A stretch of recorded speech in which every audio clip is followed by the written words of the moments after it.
Hello friends, तो कैसे हैं आप सभी। तो आज हम लोग देखेंगे आरआरबी ग्रुप डी के रेशियो एंड प्रोपोर्शन अनुपात और समानुपात के जितने भी टाइप के क्वेश्चंस आपके 2022 के एग्ज़ाम में और 2018 के एग्ज़ाम में पूछे गए हैं, आज हम लोग उनको सॉल्व करेंगे बहुत ही अच्छे ट्रिक्स के साथ। तो चलिए स्टार्ट करते हैं वीडियो को।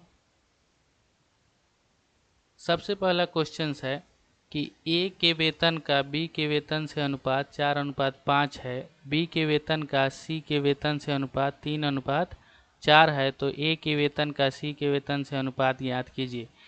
देखिए यहाँ पे कह रहा है कि ए है और बी है। ए के वेतन का बी से अनुपात कितना है, बी का 5 है तो ए का 4 है। उसके बाद कह रहा है कि बी के वेतन का सी के वेतन से अनुपात 3:4 है। यहाँ पे सी का आपका 4 है तो ये आपका 3 है। तो कह रहा है कि ए के वेतन का सी के वेतन से अनुपात, मतलब ए और सी का रेशियो निकालना है। तो इसको क्या करते हैं ना कि बढ़ा लेते हैं। ये 5 है ना तो इधर बढ़ा लेंगे, ये 3 है तो इसको इधर बढ़ा लेंगे, उसके बाद गुणा कर लेते हैं, अनुपात आ जाता है। तो ए का कितना आ जाएगा, 4×3 12, और बी का कितना आ जाएगा, 5×4 20। अब इसको काट लेंगे हम, 4 से 4×3 12, 4×5 20। तो ये आपका 3:5 आ जाएगा ए और सी का अनुपात, या फिर ए के वेतन का सी के वेतन से अनुपात 3:5 आ जाएगा। ठीक है, बहुत ही आसान क्वेश्चन है, आप लोग खुद से भी कर सकते थे। आगे बढ़ते हैं, दूसरा क्वेश्चन देखते हैं। कह रहा है कि यदि 686 रुपये को 4 भागों में 1/2:2/3:3:4 के अनुपात में बांटा जाए तो पहला भाग क्या होगा।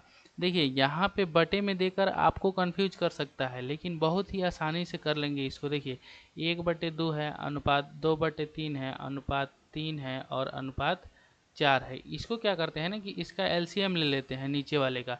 तो 2 और 3 का एलसीएम 6 हो जाएगा, 6 से 100 में गुना कर देते हैं। अब देखिए इसमें 6 से गुणा कीजिएगा तो ये कितना हो जाएगा, 3 हो जाएगा। 6 से गुणा कीजिएगा तो 3 दूना 6 4 हो जाएगा, और ये 6 से गुना कर दीजिएगा तो 18 हो जाएगा, ये 6 से गुना कीजिएगा तो 24 हो जाएगा। अब ये आपका सीधा रेशियो निकल गया। अब यहाँ पे आपको क्या करना है, जोड़ के बराबर कर लेना है। तो ये आपका 4×3=7 25 और 24 49, यानी 49 का मान दिया हुआ है कितना, 686 रुपये। तो कह रहा है कि पहला भाग निकालिए।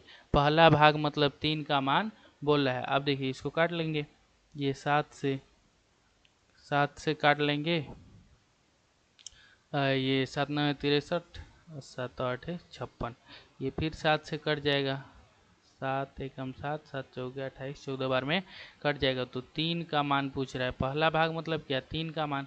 तो 3 का मान निकाल लेंगे, 14×3 कितना हो जाएगा, 42। ये आपका आंसर हो जाएगा। बहुत ही आसानी से कर सकते हैं। आगे देखते हैं। आगे क्वेश्चन में कह रहा है कि उज्जवल के पास 50 रुपये, 100 रुपये और 200 रुपये मूल्य वर्ग के 5250 के करेंसी नोट हैं। प्रत्येक मूल्य वर्ग के नोटों की संख्या समान है, तो उज्जवल के पास कुल कितने नोट हैं। अब देखिए यहाँ पे हम मान लेते हैं कि टोटल 3x नोट है। कितने नोट हैं, टोटल 3x नोट है। तो कह रहा है कि 50 रुपये का भी x है और 100 रुपये का भी x है और 200 का भी x है, क्योंकि सब नोटों की संख्या क्या है, समान है। तो अगर इसको मूल्य में चेंज करेंगे तो 50 को x से गुणा करना पड़ेगा तो मूल्य निकल जाएगा, 50x plus 100x plus 200x, और ये टोटल का मूल्य का मान दिया हुआ है कितना, 5250 रुपये। 5250 रुपये। अब इसको जोड़ लीजिए, कितना हो जाएगा, ये 350 हो जाएगा। 350x बराबर 5250।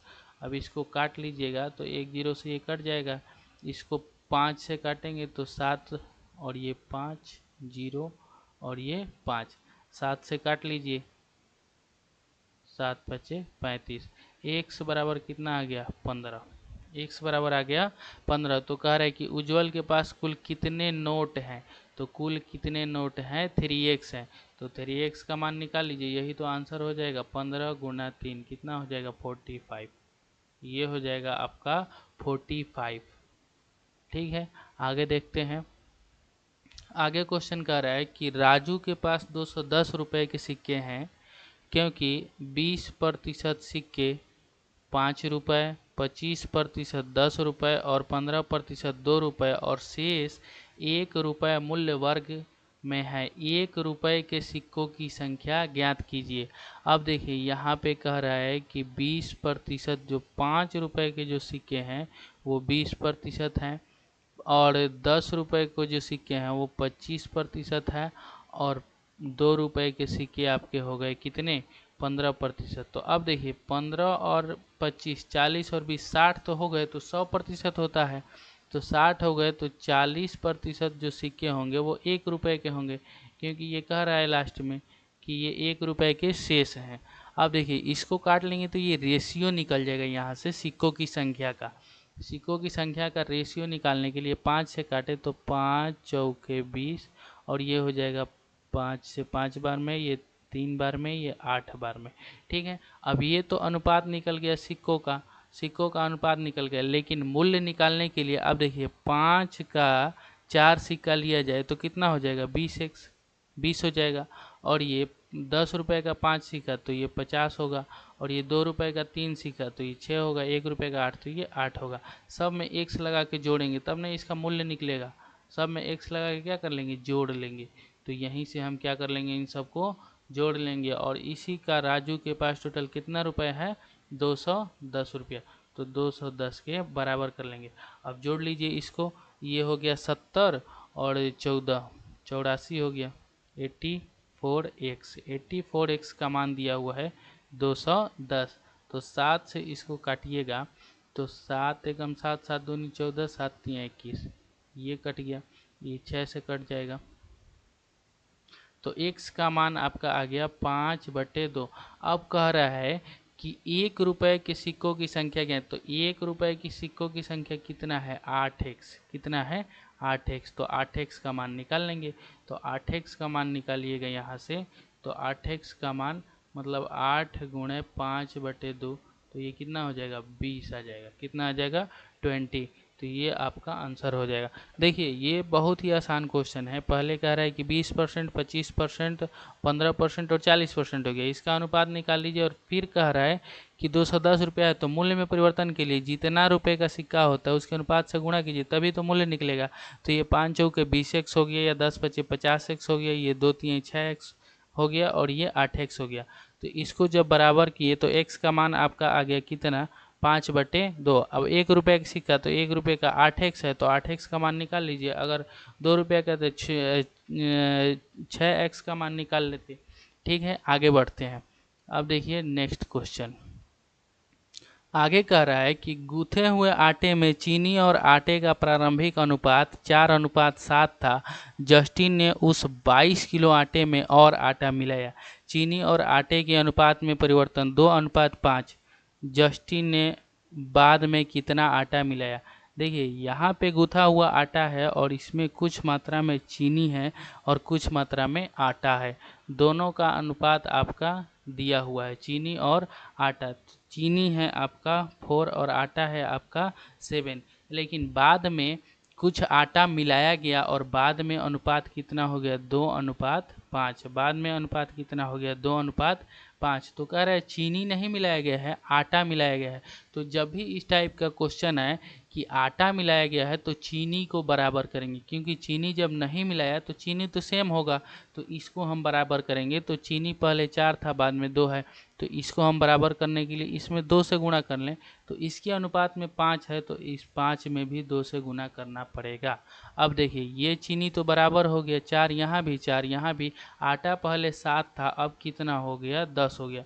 तो कितना अनुपात में मिलाया गया 3। अनुपात में कितना मिलाया गया 3। अब देखिए यहाँ पे 22 किलो पहले था दोनों मिला के आटा और चीनी, यानी 7 और 4 11। 11 का मान दिया हुआ है 22।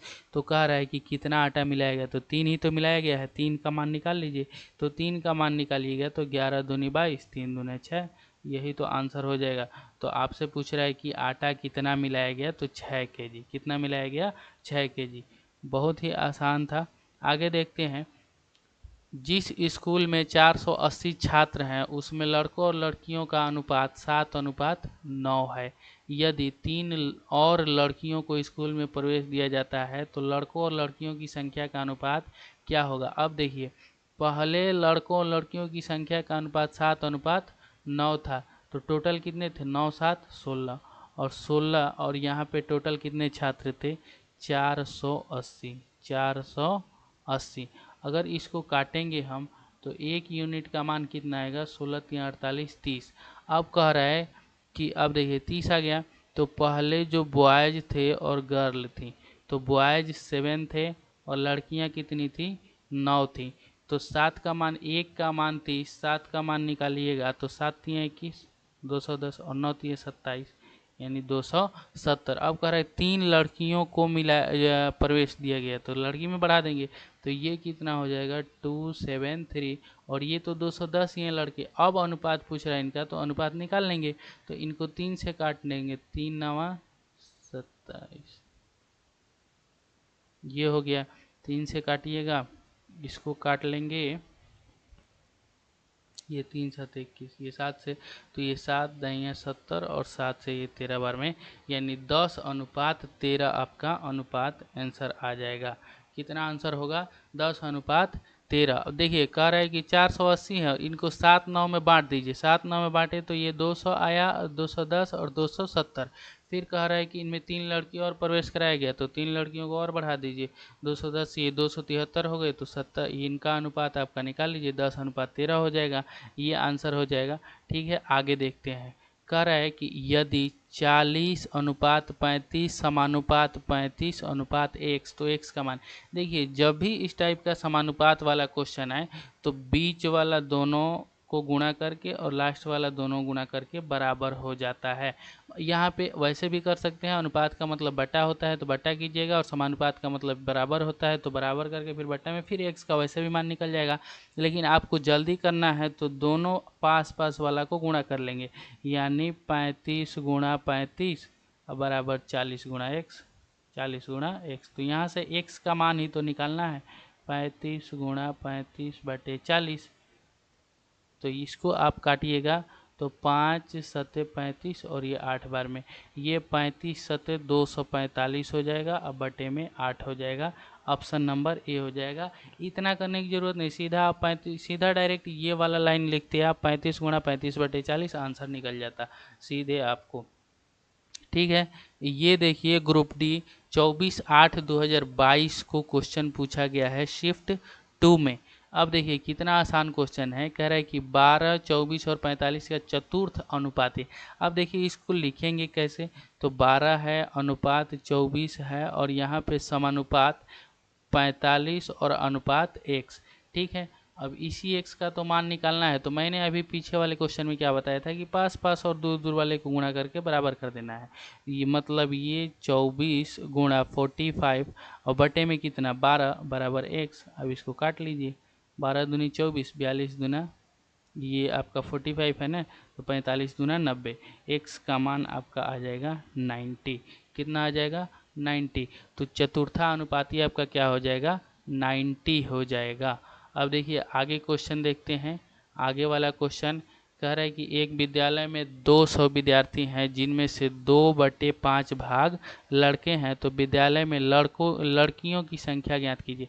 देखिए कह रहा है कि 2/5 भाग लड़के, इसका मतलब जानते हैं कि टोटल आपके विद्यार्थी 5 है, तो जिसमें 2 लड़के हैं, 2 क्या है? लड़के हैं, 2 लड़के हैं, तो लड़कियां कितनी होंगी? टोटल 5 है, लड़के 2, तो लड़कियां कितनी होंगी? 3, यानी गर्ल्स आपकी हो जाएंगी 3। अब 3 और 2 5, टोटल 5 है, और 5 का मान दिया हुआ है कितना? 200। तो कह रहा है कि विद्यालय में लड़कियों की संख्या कितनी है? लड़कियों की संख्या 3 है, तो 3 का मान निकाल देंगे। तो इसको काटिएगा तो 5 चौके 20 40, और 3 का मान निकालिएगा तो 4 3 12 120। तो ये आपका आंसर हो जाएगा। लड़कियों की संख्या पूछेगा तो 3 का, लड़कों की संख्या पूछेगा तो 2 का मान निकाल दीजिए। तो 2 का मान निकालते तो 40 × 80 हो जाता, लड़कियों की संख्या 120 है। ठीक है, आगे बढ़ते हैं। ये देखिए क्वेश्चन बहुत ही अच्छा क्वेश्चन है। कह रहा है कि पेंसिल से भरे बैग में 3/4 पेंसिल रंगीन पेंसिल है। अब देखिए 3/4 का मतलब समझिए, 3/4 का मतलब टोटल 4 पेंसिल हैं, जिसमें से 3 क्या है? रंगीन है। टोटल आपके 4 पेंसिल हैं तो 3 क्या है इसमें से आपके रंगीन है, 3 आपके रंगीन है। अब देखिए यहाँ पे अनुपात है तो हम 0 भी अपने मन से लगा सकते हैं क्योंकि फिर इसका 8/15 निकालना है। अब देखिए यहाँ पे कह रहा है कि और 8/15 रंगीन पेंसिलें लाल थी। अब देखिए टोटल रंगीन 30 है, अब 30 का 8/15 निकालिए, 30 का 8/15 तो कितना हो जाएगा 16। तो 16 जो है वो क्या है लाल है, 16 पेंसिल लाल है। यदि बैग में 40 लाल पेंसिलें थी तो यहाँ पे हमारे अनुपात में कितना लाल निकला है 16, और 16 बराबर दिया हुआ है कितनी पेंसिलें 40 लाल। तो 16 का मान 40, तो कह रहा है कि पेंसिलों की कुल संख्या कितनी है, तो कुल संख्या हम 40 माने हैं तो 40 यूनिट का मान निकाल देंगे। तो 40 का मान निकालिएगा तो 40 और बटे में आपका आ जाएगा 16, और 40 का मान निकालना है तो 40 से गुणा, इसी को काट देंगे, काटिएगा तो 8 से 8 दूनी 16, 8 पचे 40, 2 से काटिएगा ये 20 बार में 20 पच्चे 100, यही आपका आंसर हो जाएगा। तो कुल पेंसिलों की संख्या कितनी हो जाएगी 100 हो जाएगी। देखिए पेंसिल से भरे बैग में 3/4 पेंसिलें रंगीन पेंसिल है, 3/4 रंगीन है मतलब 4 टोटल हैं तो रंगीन 30 हैं, ठीक है 3 है। इसमें हम इस 8/15 निकालने के लिए 0 लगा सकते हैं, 2 0 3 0 जितना मर्जी, लेकिन बराबर दोनों पे लगाएंगे। तो कह रहा है कि 30 का 8/15 निकालेंगे तो 16 आ जाएगा, 16 लाल हमारा आया। और यहाँ पे दिया हुआ है टोटल लाल कितना था 40, 16 यूनिट का मान 40, तो कह रहा है कि टोटल का मान निकालिए तो 40 यूनिट का मान निकाल देंगे, ठीक है। तो ये आपके थे रेशियो एंड प्रोपोर्शन, अनुपात समानुपात के, जो बहुत ही मोस्ट इम्पोर्टेंट क्वेश्चन थे, और आपके सभी टाइप के क्वेश्चन जो आरआरबी ग्रुप डी में पूछा गया था। यहाँ पे मैं एनटीपीसी के 2 क्वेश्चन ले लिया था क्योंकि ये टाइप उसमें नहीं दिया था, तो इसलिए ठीक है। तो धन्यवाद, यहीं पे अपने वीडियो को समाप्त करते हैं, और आप लोग इस वीडियो को पूरा देखें, और ऐसे ही डेली वीडियो पाने के लिए हमारे चैनल को सब्सक्राइब करें। और मैं सभी चैप्टर का डेली मैं पूरा करवाने वाला हूं, पूरा आरआरबी ग्रुप 2 वालों के लिए। आप यही देख लीजिए इम्पोर्टेंट क्वेश्चंस, और आपके एग्ज़ाम में बहुत ही आसान होने वाला है, ठीक है। धन्यवाद, जय हिंद, जय भारत। तो आप लोग देखते रहिए, मस्त रहिए, धन्यवाद।